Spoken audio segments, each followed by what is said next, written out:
يا رسول الله يا حبيب الله يا رسول الله يا حبيب الله يا نبي الله محمد يا رسول الله يا حبيب الله يا رسول الله يا حبيب الله يا نبي الله محمد الحمدللہ رب العالمین والعاقبۃ للمتقین والصلاۃ والسلام علی سید المرسلین اما بعد اعوذ باللہ من الشیطان الرجیم بسم اللہ الرحمن الرحیم السلام علیکم ورحمۃ اللہ وبرکاتہ۔ سجدہ تلاوت یعنی قرآن پاک میں 14 مقام ایسے ہیں، 14 آیات ایسی ہیں جب ان کو پڑھا جائے تو سجدہ تلاوت واجب ہو جاتا ہے۔ سجدہ تلاوت ہر مسلمان عاقل بالغ مرد عورت پر واجب ہو جاتا ہے جب وہ سجدہ تلاوت والی آیات کو پڑھتے ہیں۔ حدیث شریف میں آتا ہے، حضرت ابو ہریرہ رضی اللہ تعالی عنہ سے روایت ہے کہ سرکار دو عالم صلی اللہ علیہ وآلہ وسلم نے فرمایا کہ جب ابن آدم آیت سجدہ پڑھ کر سجدہ کرتا ہے تو شیطان ہٹ جاتا ہے اور افسوس کرتا ہے کہ ہائے افسوس، ابن آدم کو سجدے کا حکم ہوا اور انہوں نے سجدہ کیا، ان پر جنت لازم ہو گئی، یعنی ان کے لیے جنت ہے، اور مجھے حکم ہوا میں نے سجدہ نہیں کیا، میرے لیے دوزخ ہے۔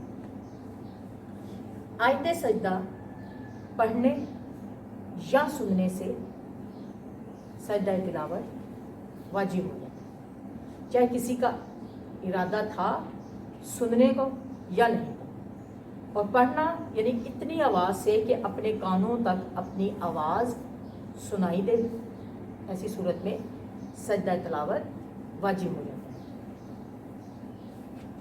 سجدہ تلاوت کے لیے وہی شرائط جو نماز کے اہل کے لیے ہیں، یعنی حیض و نفاس سے پاک ہو،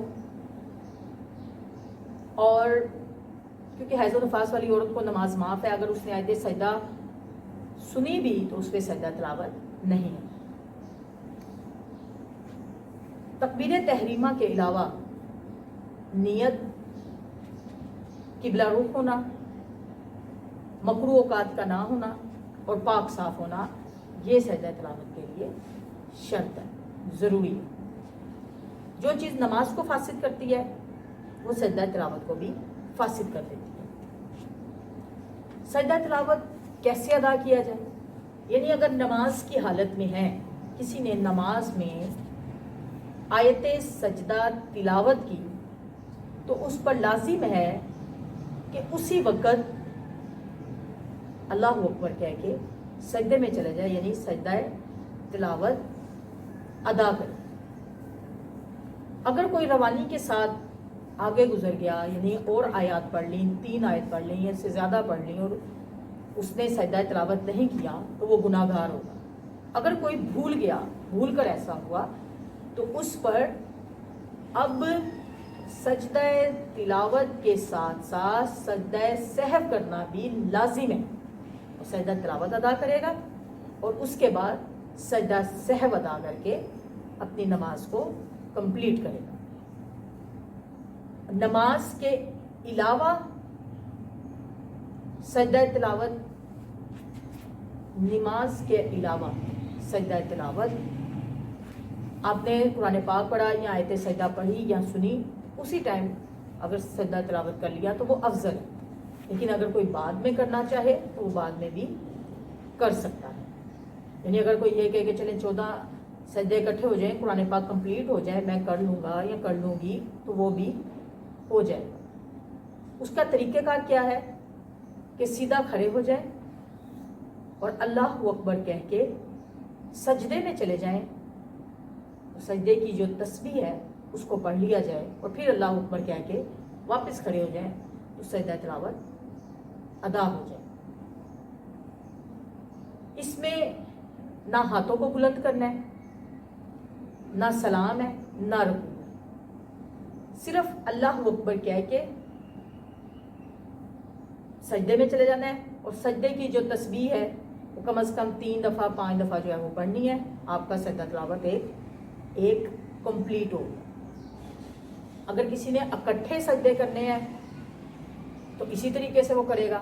اگر کوئی بیٹھ کے کرنا چاہتا ہے، افضل یہ کھڑے ہو کے کرے، بیٹھ کے کرنا چاہتا ہے یعنی وہ کھڑے ہوا، اس نے سجدے میں گئے، سجدہ کمپلیٹ کیا اور پھر اللہ اکبر کہہ کے کھڑے بیٹھ گئے، پھر دوسرا کیا، تیسرا کیا اور آخری سجدے میں یعنی 13 سجدے اسی طرح کر لیے اور 14ویں سجدے میں پھر کھڑے ہو گئے، یہ طریقہ بھی صحیح.